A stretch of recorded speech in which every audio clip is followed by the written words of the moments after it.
अध्याय 2 हज। Pakistan international Airways का हवाई जहाज सफेद पक्षी की भांति हवाई अड्डे पर खड़ा था। मुझे पहिए की कुर्सी पर बैठाकर हवाई अड्डे तक लाया गया। वहां से मुझे सीढ़ियों पर से ढोकर जहाज में बिठाया गया। हम इंग्लैंड ना ही आते तो अच्छा होता। इस देश से मैं विरक्त हो गई हूँ। मुझे यहाँ आकर कुछ भी प्राप्त नहीं हुआ, न ही भविष्य के विषय में किसी प्रकार का आश्वासन मिला। अब उस पवित्र स्थान मक्का में ही अपनी आशाओं की पूर्ति होने की आस लगाए बैठी हूँ। प्रत्येक मुसलमान अपने जीवन काल में कम से कम एक बार उस अति पवित्र नगर को अवश्य देखने की तमन्ना रखता है। मैंने भी वहां जाने के कितने सपने देखे हैं। शायद वह नगर हीरो जैसा प्रज्वलित होगा। अब तो स्वयं उसे अपनी आंखों से देखने वाली हूँ। हमने हवाई जहाज में प्रथम श्रेणी में स्थान लिया। मैं अपनी दोनों सेविकाओं के बीचों बीच बैठी। सीमा मेरे निर्जीव बाएं हाथ का सहारा बनी और सलीमा आवश्यक चीजें देने दाईं ओर बैठी। सफर के दौरान जरूरी जानकारी देने के लिए पिताजी हमारे सामने की 2 सीटों पर बैठे। जब विमान समान ऊंचाई पर उड़ने लगा तब पिताजी हमसे बोले, अब हम जमीन से 30,000 फुट की ऊंचाई पर उड़ रहे हैं। मैंने खिड़की से बाहर देखा। हम सूरज की चमकीली किरणों के बीच थे। हमारे तले बादल रुई की चादर समान लग रहे थे। मुझे यह अपने देश में दुल्हन के गद्दे में भरे जाने वाली रुई जैसा लगा। सलीमा और सीमा ने भी खिड़की से बाहर देखा। अरे, इतना बड़ा लोहे का वाहन हवा में तैर रहा है, सीमा ने कहा। अचानक जहाज हिचकोले खाने लगा। मैं डर गई, परंतु पिताजी बोले, हम हवा के कम दबाव वाले प्रदेश एयर पॉकेट से गुजर रहे हैं, लेकिन घबराने की कोई बात नहीं। जहाज में हमारे साथ और भी यात्री थे, जिनके सम्मान में रखे सफेद पोशाक इतराम को देखकर मुझे लगा कि वे भी हज ही जा रहे हैं। हज से संबंधित एक फिल्म मैंने देखी थी। यह सिर्फ मक्का यात्रा पर जाने वालों को ही दिखाई गई थी। उसमें हज के रीति रिवाजों को विभिन्न रंगों में दर्शाया गया। अरब के रेगिस्तान में हमारे धर्म का उत्थान जिस प्रकार हुआ, इसका विवरण पिताजी ने दिया। हवाई जहाज की एयर होस्टेस हरे रंग का वस्त्र पहने और गले में दुपट्टा लपेटे हुए थी। वह हमारा भोजन लेकर आई, परंतु मुझे खाने की इच्छा नहीं हुई। सीमा बोली, थोड़ा सा तो खा लीजिए, वरना आप कमजोर हो जाएंगी। मैंने नकारते हुए सिर हिलाया और कहा, मुझे भूख नहीं। वास्तव में मेरी तबीयत कुछ ठीक नहीं थी। मक्का देखने की उत्सुकता और जहाज के धक्कों ने मेरी भूख मिटा दी। हमने अबू धाबी में हवाई जहाज बदला। वहां हम दूर दूर से आए यात्रियों से मिले। वे किस देश से आए यह जानने के लिए मैंने उनकी वेशभूषा और तौर तरीकों का निरीक्षण किया। इस प्रकार मैं नाइजीरिया, ईरान, चीन, इंडोनेशिया और मिस्र से आए यात्रियों को पहचान सकी। सारा संसार मक्का की ओर अग्रसर होते दिख रहा था। हमारे गम्य स्थान के समीप आने की घोषणा अरबी भाषा में की गई। सीट के बेल्ट बांधने का निर्देश दिया गया। सलीमा ने मेरे बेल्ट बांधे। पिताजी ने उसकी जांच की। रेत से भरा रेगिस्तान खिड़की से दिखाई पड़ने लगा। रेत की ढेरों पर चल रही हवा रेत को उड़ा रही थी। दूर से पहाड़ भी दिखाई दे रहे थे। फिर हमारे नीचे की ओर ऊंची इमारतें, बहुत सारी सड़कें, पेड़ और हरे बगीचों से भरा एक बड़ा शहर दिखाई दिया। देखो बेटी, पानी रेगिस्तान में कितना परिवर्तन ला देता है। कुछ वर्ष पूर्व ही वादी फातिमा से बड़े बड़े पाइपों द्वारा यहाँ पानी लाया गया, पिताजी ने विवरण देते हुए कहा। मैंने भी स्वीकृति से सिर हिलाया। तब मुझे यह ज्ञात हुआ कि तेल के कुएं के कारण यह जगह कितनी संपन्न हुई है। ये लोग पहले गरीब और पिछड़े थे तथा मिट्टी के घरों में रहते, खेतीबाड़ी करते और खाना बदोशी का जीवन व्यतीत करते तंबुओं में रहते थे। उन दिनों कई सालों तक वर्षा नहीं होती थी। हमारा हवाई जहाज नीचे उतर आया। हवाई अड्डे पर पिताजी के पुराने मित्र शेख साहब अपनी शेवरलेट कार के साथ हमसे मिलने आए। इनकी 8 पत्नियां थीं जो एक विशाल भवन में रहती थी। उनकी 13 बेटियां, 5 बेटे और बाकी शायद विदेशों में विवाहित या पढ़ रहे थे। शेख साहब एक तेल के कुएं के मालिक थे, जिससे उनका परिवार सुख सुविधाओं से संपन्न था। इन्होंने अत्यधिक मात्रा में जानवर, ऊंट और भेड़ बकरियां पाल रखी थी। साथ ही वे बड़े जमीन जायदाद के मालिक थे। शेख साहब की खातिरदारी का आनंद उठाते हुए इतने बड़े घर के कारोबार को देखने का मुझे मौका मिला। इन्होंने अपनी पत्नियां फातिमा, जोरा, रबिया, रुकिया इत्यादि से मुझे परिचित करवाया। मेरी सभी पत्नियां मेरे लिए समान हैं, उन्होंने कहा। कुरान के अनुसार यदि एक व्यक्ति एक से अधिक पत्नियां रखता है तो उसे सभी को एक नजर से देखना होगा। यह कुरान की शर्त है। हमारे पैगंबर की भी कई पत्नियां थीं जिन्हें वे बराबरी से देखते थे, परंतु एक साधारण व्यक्ति के लिए ऐसा करना कठिन है, इसलिए हमारे वंश में इसके खिलाफ चेतावनी दी गई है। फिर भी हमारे शिया वंशजों में बहुपत्नियां रखना सहज बात है। इस घर की बड़ी बेटी की उम्र 18 साल थी। इन्होंने बिल्किस नामक एक अनुवादिका को नियुक्त कर रखा था। मेरे और मेरी सेविकाओं के लिए अलग अलग कमरे दिए गए। हम सब स्त्रियों के मेहमान कमरे में आ गए।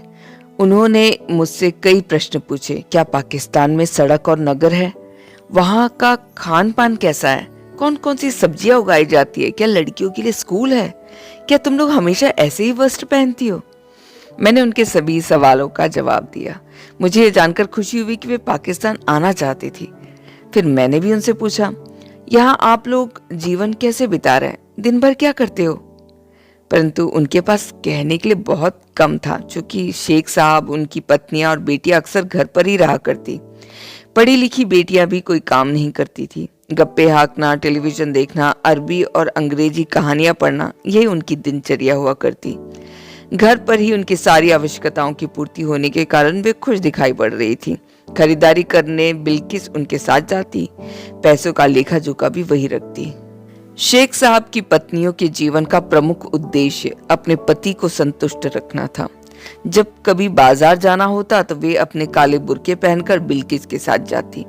घर में गद्दे होने के बावजूद वे संगमरमर के फर्श पर बैठना पसंद करती। बेलबूटेदार चमकीले कफ्तान पहनती। इंग्लैंड और अमेरिका से मंगवाए पाश्चात्य फैशन वाले वस्त्र धारण करती और कीमती जेवर पहनती। उनके कमरे इत्र की खुशबू से भरे रहते।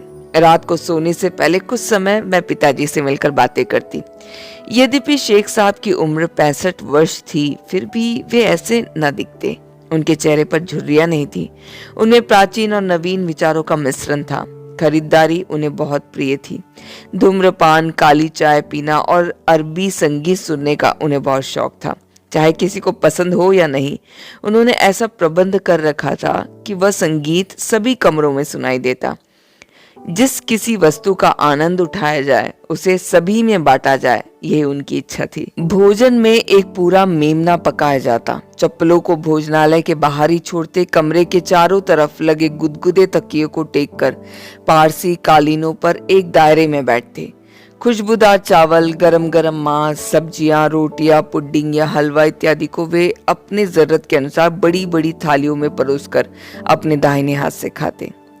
उन तकियों को टेक कर ना बैठ पाने के कारण मैं अपने कमरे में ही भोजन करती। लोगों का मेरी ओर उत्सुकतावश देखना मुझे बुरा लगता। शेख साहब ने भी मेरी इच्छा मान ली। मेरा कमरा सुंदर कालीन, कुछ हरे पौधे, एक गोलाकार खिड़की, एक लंबा आईना और एक आधुनिक शौचालय से अत्यंत आरामदायक था। अरबी लोग खातिरदारी को विशेष महत्व देते हैं। पुराने जमाने में जब रेगिस्तान का जीवन बहुत कठिन था, तब बेडूबी खाना बदोश लोगों का आतिथ्य ही एकमात्र सहारा था। कहा जाता है कि उस समय शेख लोग भी अपने यहाँ आए मेहमानों को 3 दिन तक पूर्ण मन से आतिथ्य देने के पश्चात ही उनका नाम इत्यादि पूछते। आर्थिक स्थिति में बहुत सुधार होने पर भी शेख साहब ने, जिनके यहाँ हम ठहरे थे, अपनी वही परंपरा हमारे प्रति कायम रखी। जितने दिन हम वहां रहे, अपने घर की सारी सुविधाओं के साथ साथ उन्होंने हमें अपनी कार और ड्राइवर भी दिया, जिससे हमें यह सुंदर शहर जद्दा देखने का सौभाग्य प्राप्त हुआ। पिताजी ड्राइवर काजी की बगल में बैठे।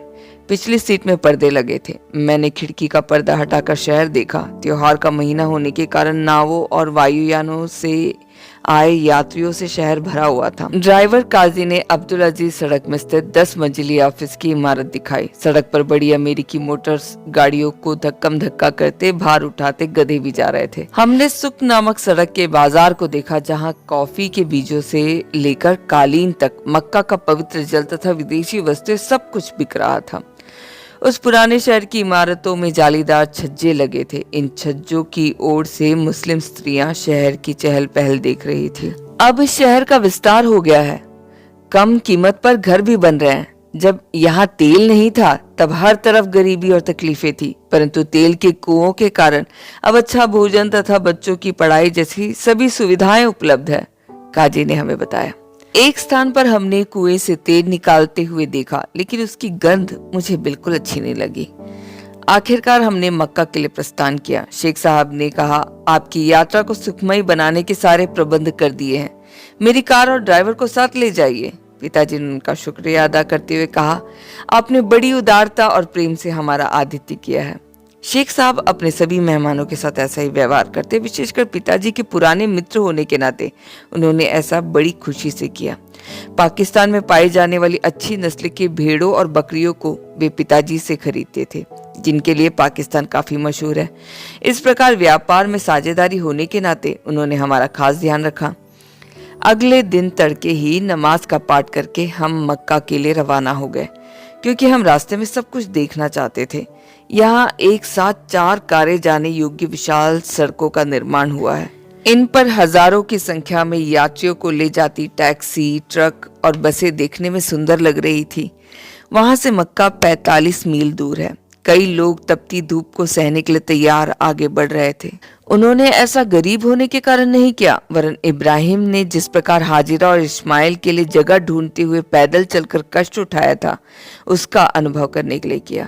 पहली बार मुझे एक अपाहिज होने की खुशी हुई, नहीं तो इस तपती धूप में मैं भी जल जाती। शायद ऐसा सोचना गलत है।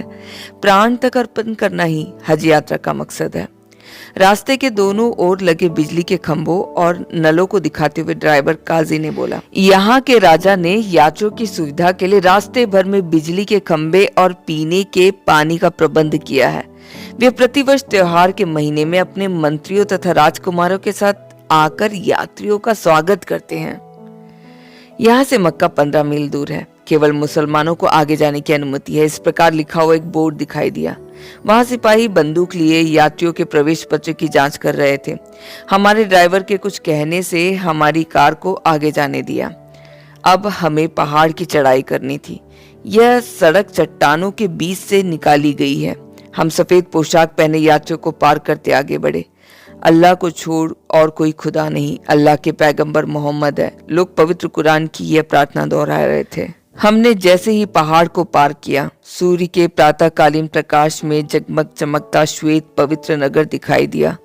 ड्राइवर ने कार रोकी। तीर्थ यात्रियों की पुकार अस्वच्छित ढंग से हमारे मुंह से निकल पड़ी। लब्बाइका हुम्मा लब्बाइका, अल्लाह ही मैं तेरी सेवा में हाजिर हूँ, तेरे समान और कोई नहीं, तुझे साझेदारी की आवश्यकता नहीं, तेरी इच्छा पूर्ण करने के लिए मैं तैयार हूँ। सारी महिमा, समशुद्धि और आधिपत्य तेरा ही है। इतने में पिताजी बोले, यही मोहम्मद नबी का नगर है। एक बार थोड़ा सोच कर देखो बेटी, इन्हीं गलियों में हमारे नबी ने उपदेश दिया था। मुझे अद्भुत शांति का आभास हुआ। अपने भविष्य की सारी चिंता मन से हट गई। सभी यात्रियों के साथ मैं भी उस अदृश्य खुदा को खोजने लगी। मुझे महसूस हुआ कि खुदा की निकटता इस शहर के चारों ओर स्थित 7 पहाड़ों के समान यहाँ विद्यमान है। अध्याय 3, जीवन जल। तीर्थ यात्रियों के आराम के लिए हरम मस्जिद के पास प्रबंध किया गया। इसको हज शिविर कहते हैं। हमारी देखभाल की सारी जिम्मेदारी शेख साहब ने अब्दुल्ला को सौंपी। वह प्रवेश द्वार पर हमसे मिला। पिताजी और अब्दुल्ला एक दूसरे से हाथ मिलाकर गले लगे। अब्दुल्ला के अल्लाह सलाम कहने पर तुम्हारा भी स्वागत हो, पिताजी ने भाईचारे की भावना से उत्तर दिया। हज में सब एक दूसरे को भाई समान मानते हैं और यह बहुत जरूरी बात है। अब्दुल्ला ने हमारा स्वागत करते हुए अल्लाह के नाम पर अंदर आने को कहा। उसने कहा, शेख साहब का पत्र पाते ही मैंने आपके लिए यहाँ सारी सुविधाओं का प्रबंध कर दिया है। तत्पश्चात बलि चढ़ाने के लिए मेमनों के बारे में दोनों ने बात की। पिताजी ने मेरी सेविकाओं को मिलाकर कहा कि हर एक को 2 मेमने के हिसाब से 8 मेमनों की आवश्यकता है। मुझे अनकही खुशी हुई। यह बलि ईद के दिन दी जाएगी। पिता इब्राहिम द्वारा परमेश्वर को इस्माइल की बलि चढ़ाने की तैयारी का आचरण करना ही इस यात्रा का प्रमुख उद्देश्य है। अपनी प्रार्थनाओं का जवाब पाने के लिए ही हम इतने मेमनों का लहू बहाना चाहते थे। हमारे कमरे एक ही कतार में थे। हमारे लिए सामान्य सुविधाओं वाले 2 कमरों और 2 शौचालयों का इंतजाम किया गया। 4 पाइयों पर चटाइयां बिछी थी। निर्जीव बाएं भाग के कारण मेरे लिए कष्टदायक था। करवट बदलने में बहुत कष्ट होता। मुझे घर का गुदगुदा पलंग याद आया। लेकिन कष्ट झेलकर आगे बढ़ना ही तीर्थ यात्रा का मतलब है। रमजान के महीने में लाखों तीर्थयात्री हज जाते हैं। इन दिनों लोगों की भीड़ लगी रहती है। होटलों, आतिथ्य गृहों और खुले में भी लोग ठहरते हैं। आराम का नाम तक नहीं लिया जाता। असुविधाजनक परिस्थिति में यदि कोई बड़बड़ाए या घमंड करे या क्रोधित हो तो उनकी सारी यात्रा विफल हो जाती है, पिताजी ने चेतावनी देते हुए कहा। कमरे में लगे पंखे से ठंडी हवा के बजाय गर्म हवा आ रही थी। सूरज की किरणों को रोकने के लिए खिड़कियों पर हरे रंग के पर्दे लगे थे। उन पर लोहे के कटहरे थे, जिनके सलाखों से मुख्य मस्जिद की मीनारें बड़ी उंगली के समान खुदा की ओर संकेत करती दिखाई दे रही थी। सड़क पर चलते हजारों यात्रियों की चहलकदमी मुझे चारपाई पर लेटे सुनाई पड़ रही थी। वे लोग अल्लाहू अकबर, खुदा बहुत महान है, और कुरान के कुछ आयतों को अपनी अपनी जुबान में कहते आगे बढ़ रहे थे। कई भाषाओं के मेल से एक अजीब ध्वनि उत्पन्न हो रही थी। हमारी पूरी जिंदगी के लिए मक्का आने का विचार ही काफी था। मेरी सेविकाओं को भी ऐसा ही लगा। वहां की गर्मी सहने के लिए मुझे दिन में 2 बार ठंडे पानी से नहलाया जाता। एक बार मुझे स्नान कराते हुए सलीमा बोली, आपके घर काम करने के कारण हमें यहाँ आने का मौका मिला। कई श्रद्धालुओं को इच्छा होते हुए भी पैसों की कमी के कारण यहाँ आने का सौभाग्य प्राप्त नहीं होता। मक्का के सभी प्रमुख स्थानों को देखने के लिए करीब 1 महीने लग सकता है। पिताजी जब लाहौर, पेशावर तथा कराची से आए, अपने व्यापारी मित्रों से मिले तो कपास और गेहूं की कीमतों के विषय में उन्होंने एक शब्द भी नहीं कहा। यहाँ सांसारिक विषयों पर चर्चा करना मना है। हज शिविर में एक विशाल भोजनालय था। इसमें मालिक और नौकर मिलकर भोजन करते। यात्रियों के पहने जाने वाला एहराम सभी को समान बना देता। एहराम एक साधारण सफेद धोती को कहते हैं। इसी प्रकार का कपड़ा शरीर के ऊपरी भाग में लपेटा जाता है। स्त्रियां सिर को ढकने वाली सफेद पोशाक पहनती है, परंतु बुर्का नहीं पहनती। खुदा की नजरों में स्त्री और पुरुष समान ही है। नबी के इस कथन को इन्होंने इस प्रकार साबित किया। पिताजी ने उपदेश देते हुए कहा, एक बार एहराम पहन लेने से तुम्हारी पुरानी जिंदगी बीत जाती है और नया जीवन आरंभ होता है। और क्या चाहिए? यह तो कफन के बराबर है, पुराने जीवन का अंत। यदि एहराम पहने मृत्यु हो जाए तो सीधे स्वर्ग सिधारते हैं। प्रार्थना करने मस्जिद जाते वक्त रास्ते में पिताजी अपने स्कूल के सहपाठी से मिले। उन्हें देखते ही पिताजी ने कहा, देखो यही अतौला साहब है, एक सच्चे मुसलमान। गरीबों को बहुत दान देते हैं और भक्ति परायण है। इतना ही नहीं, यह उनका 3री बार मक्का आना है। परंपरा अनुसार रमजान के बाद वे ज़कात देंगे। मैंने कहा, पिताजी आप भी क्या कम हैं? कितने श्रद्धालु हैं। आप भी तो दान करते हैं और आपका मक्का आना भी तो 3री बार है। आपके सिवा और कौन हमें इस तरह प्रार्थना करना सिखा सकता है? उनके माथे पर मेहराब का निशान साफ दिखाई दे रहा था। हर मस्जिद के फर्श पर स्थित छोटे छोटे अर्धचंद्राकार चिन्हों को मेहराब कहते हैं, जो मक्का की दिशा दर्शाते हैं। प्रार्थना के लिए घुटने टेकने वक्त इन चिन्हों पर माथा टेकते हैं। बार बार इस प्रकार प्रार्थना करने से माथे पर इसका निशान बन जाता है। इससे प्रार्थना ज्यादा करने वाले मुसलमानों को अलग पहचाना जा सकता है। अगला दिन मैंने कठिन यात्रा की तैयारी में कुरान पढ़ते और आराम लेते कमरे में ही बिताया। सलीमा और सीमा मेरे लिए भोजन लेकर आई और मेरे पास ही ठहर गई। सलीमा बोली, बाप रे, यहाँ इतने सारे लोगों के होते हुए भी कितनी शांति है। गलियों में लोगों के जमघट के बावजूद कोई लड़ाई झगड़ा नहीं था। कोई भी किसी प्रकार की जल्दबाजी नहीं दिखा रहा था। पिताजी बोले, यही स्वर्ग है, दिल के अरमानों की पूर्ति की जगह। मुअज्जिन के मस्जिद की मिनारत से नमाज पढ़ते ही जो लोग मक्का में थे, जहां के तहां काबा की ओर मुड़कर सीधे खड़े हो गए। अपने दोनों हाथों को ऊपर उठाकर हथेलियों को सामने की ओर दिखाते हुए खुदा सबसे महान है कहने लगे। उसके बाद स्त्रियों ने हाथ नीचे करके अपने दाहिने हाथ को बाएं पर रखकर सीधे तान दिया। पुरुष बाएं हाथ को नीचे रखकर, हे अल्लाह तेरी महिमा हो, तेरी प्रशंसा हो, तेरा प्रताप ऊंचा है, तुझे छोड़ और कोई पूज्य नहीं, ऐसी प्रार्थना की। फिर फातिहा किया और कुछ आयतों तथा अल्लाहू अकबर दोहराने लगे। बाद में प्रार्थना करने वालों ने अपने हाथ घुटनों पर रखकर कमर को झुकाया और हे परम प्रधान, सारी महिमा योग्य प्रभु कहने लगे। फिर सीधे खड़े होकर हाथों को बगल में रखकर अल्लाह ने हमारी स्तुति स्वीकार की है कहकर फिर अल्लाहु अकबर कहते हुए आधे मुंह लेट जाते। सारी महिमा हमारे परम प्रधान प्रभु की ही हो, इस प्रकार 3 बार दोहराते। तदानुपरांत उठकर घुटने टेककर हे अल्लाह हमें क्षमा करो, हम पर दया करो कहकर फिर औधे मुंह लेट जाते। इसे पूरी रकात कहते हैं। इस रीति से बार बार प्रार्थना की जाती है। अपनी बीमारी के कारण मैंने प्रार्थना की चटाई पर रखे मेहराब को काबा की ओर मोड़कर इस पवित्र आचरण को अपनी सेविकाओं की मदद से किया। क्या यह सपना है? क्या आंख खुलते ही फिर अपने आप को घर पर पाऊंगी या सचमुच संसार के केंद्र बिंदु मक्का में हूँ? मैं इस ख्यालों में डूबी हुई थी। मैंने मन ही मन सोचा, हे ईश्वर, अगर मैं चल भी ना सकूं तो भी परवाह नहीं, यहाँ रहना ही काफी है। इब्राहिम द्वारा निर्मित इस मस्जिद को अपनी आंखों से देखने का सौभाग्य आपने मुझे दिया है ना, मेरी पूरी जिंदगी के लिए इतना पर्याप्त है। यह सच है कि मैंने 14 साल अपाहिज जीवन बिताया, परंतु यहाँ इतनी प्रार्थनाओं के मध्य विश्वास प्रबलता से काम करता है। खुदा मेरी और मेरे परिवार के सदस्यों की प्रार्थनाएं अवश्य सुनेगा।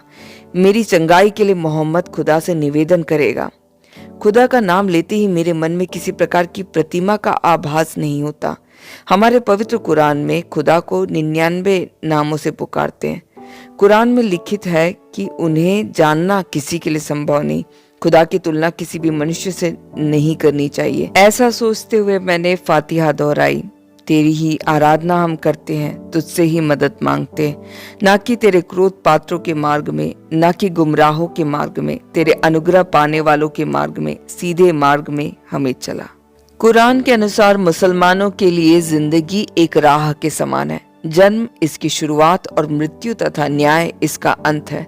सभी लोग इसी राह पर चल रहे हैं। मैं भी उसी राह पर आगे बढ़ रही हूँ। अगले दिन तड़के ही उठकर हमने नमाज पढ़ा और नाश्ता करके काबा की तरफ प्रस्थान किया। पिताजी ने मेरे लिए पहिए की कुर्सी का इंतजाम करवाया। मेरे दोनों तरफ सेविकाएं और आगे आगे पिताजी चल रहे थे। बुजुर्ग और बीमार लोग मेरी तरह कुर्सियों में ले जाए जा रहे थे। विभिन्न देशों के हजारों स्त्री और पुरुष खुदा के घर की ओर आगे बढ़ रहे थे। इतने सारे लोगों को एक ही लक्ष्य की ओर अग्रसर होते मैंने कभी नहीं देखा था।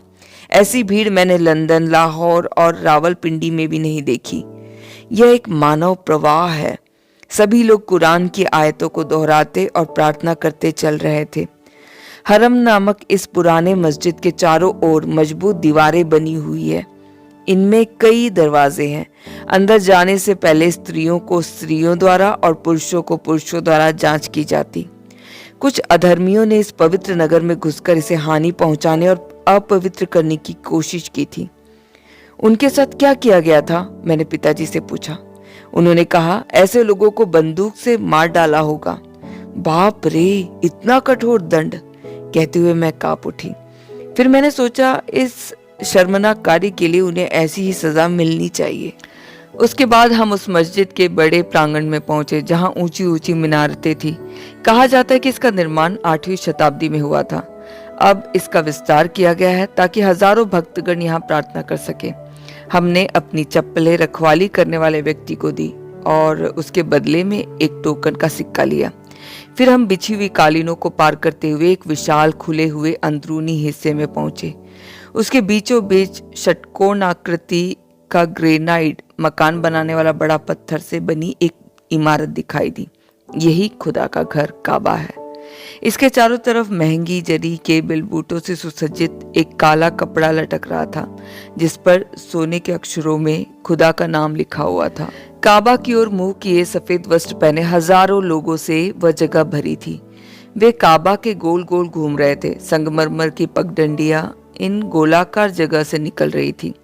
हम इनमें से एक पर चलकर वहां पहुंचे।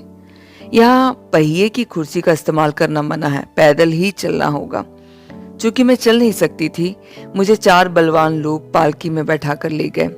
3 बार दौड़ते हुए और 4 बार चलते हुए हमने काबा की परिक्रमा की। मोहम्मद के हाथों से रखा गया यह काला पत्थर उसके उत्तरी पूर्वी हिस्से में रखा हुआ था।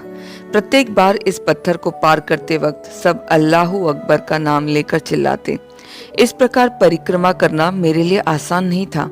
मैंने जब अपने वृद्ध पिता के विषय में चिंतन होकर उनकी तरफ देखा तो वे यहाँ की गर्मी या असुविधा या भीड़ के दबाव से अनभिज्ञ लगे, मानो उन्हें कोई तकलीफ ना हो। कहते हैं कि यह काला पत्थर खुदा ने आदम को दिया था। खुदा, आदम और मोहम्मद के हाथों से छुआ गया यह काला पत्थर हमारे विश्वास की दृढ़ नींव है। आखिरी बार परिक्रमा करते वक्त पालकी ढोने वालों ने उसे थोड़ा नीचे किया जिससे मैं उस पत्थर को चूम सकूं। वह पत्थर इत्र से सुगंधित और चांदी की भट्टी से परखा गया था। उसे चूमते वक्त आदर भाव से मैंने अपनी आंखें बंद कर ली। उसे छूते ही मुझे नबी की निकटता अनुभव हुई।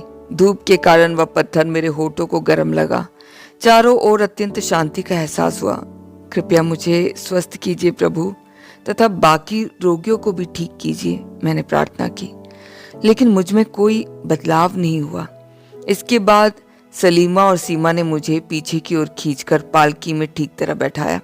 मैं स्वस्थ नहीं हो पाई। पिताजी की बेचैन निगाहों से बचने के लिए दूसरी ओर देखने लगी। तत्पश्चात मैंने इब्राहिम के प्रार्थना स्थल में जाकर प्रार्थना की, कृपया मुझे स्वस्थ कीजिए। साफा और मारवा नाम की 2 टीले मस्जिद के अहाते में था, जिसके बीच आधी मील की दूरी है। कहा जाता है कि हाजिरा और इस्माइल को इनके नीचे दफनाया गया था। साफा से मारवा और मारवा से साफा तक दौड़ना एक रस्म है। यह तो एक खेल जैसा है, मैंने सोचा, परंतु इस बात को मैंने अपने तक ही रखा।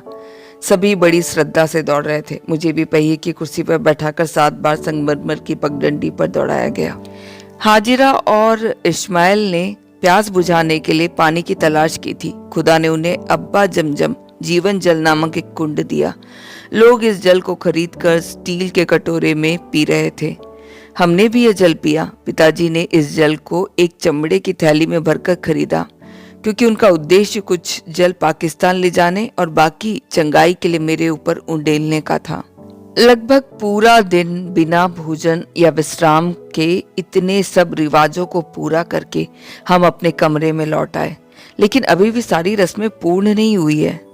मक्का से 7 मील दूर स्थित अराफात नामक जगह तक पैदल चलना था। कहा जाता है कि अपने बेटे की बलि चढ़ाने के विषय में खुदा ने इब्राहिम की परीक्षा ली थी। फिर इब्राहिम की आज्ञाकारिता देखकर खुदा ने उसे बलि चढ़ाने से रोका और झाड़ी में फंसे एक मेमने को दिखाया।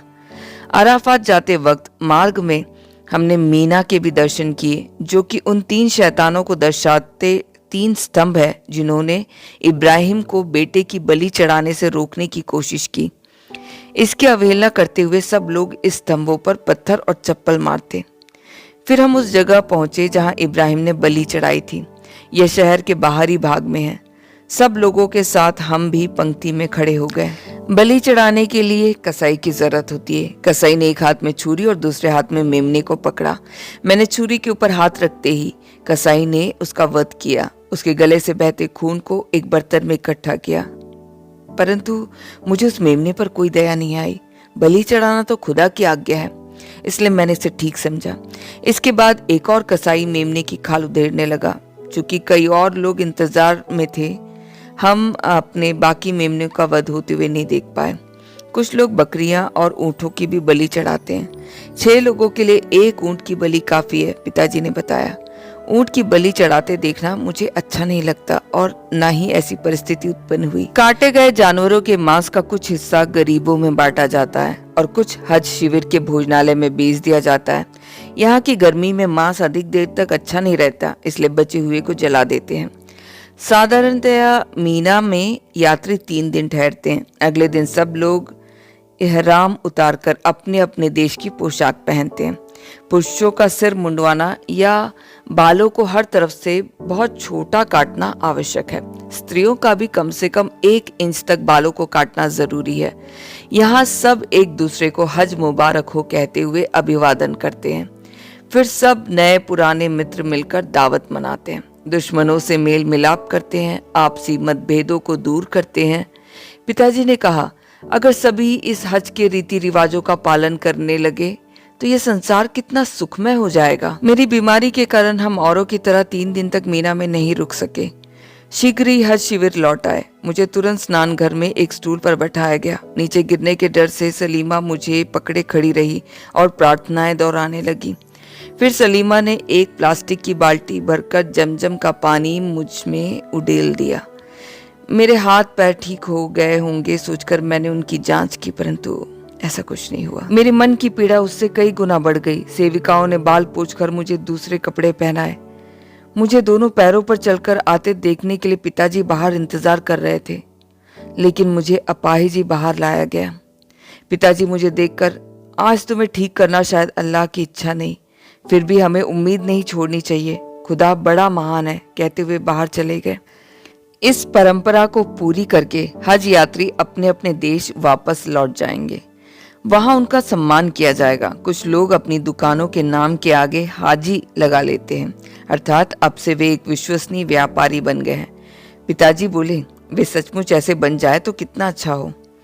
कुछ लोग मक्का से मदीना की यात्रा में आगे बढ़ जाते हैं। यह मुसलमानों का दूसरा मुख्य तीर्थ स्थान है।